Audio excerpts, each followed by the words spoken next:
भारत में corona virus के खिलाफ जंग जारी है और कोरोना वायरस की स्थिति में सुधार भी होता नजर आ रहा है।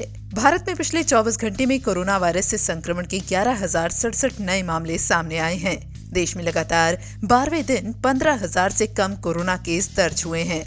इसी के साथ देश में कुल संक्रमितों की संख्या बढ़कर 1,08,58,371 हो गई है। इनमें से 1,55,252 लोगों को इस खतरनाक वायरस के कारण अपनी जान गंवानी पड़ी है। वहीं सक्रिय मामलों की संख्या घटकर 1,41,511 रह गई है।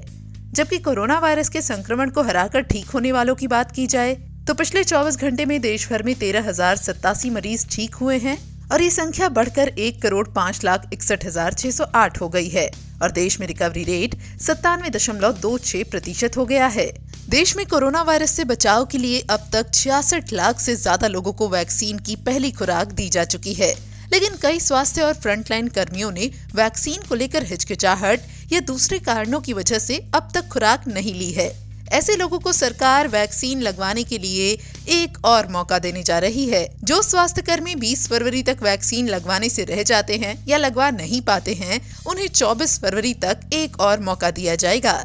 States have been advised that all healthcare workers must be scheduled at least once for vaccination by 20th of February 2021.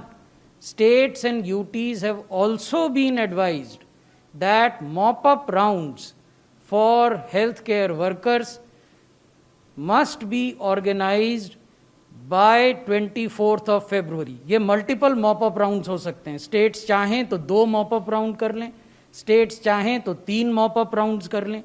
The aim of mop-up round is to ensure that those healthcare workers that could not come during the scheduled vaccination sessions will then avail of the benefit afforded by the mop-up rounds to get their dose of vaccination.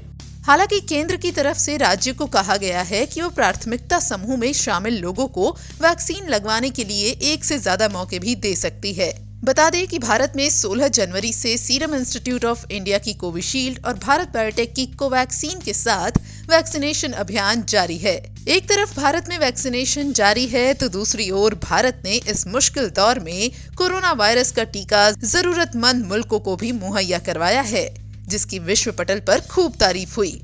वहीं प्रधानमंत्री नरेंद्र मोदी ने corona virus के दौरान लड़ी गई लड़ाई का जिक्र करते हुए लोकसभा में कहा कि कोरोना काल में भारत ने खुद को संभाला और दुनिया को संभालने में मदद की। ये टर्निंग पॉइंट है और अब हमें मजबूत खिलाड़ी के तौर पर उभरना होगा।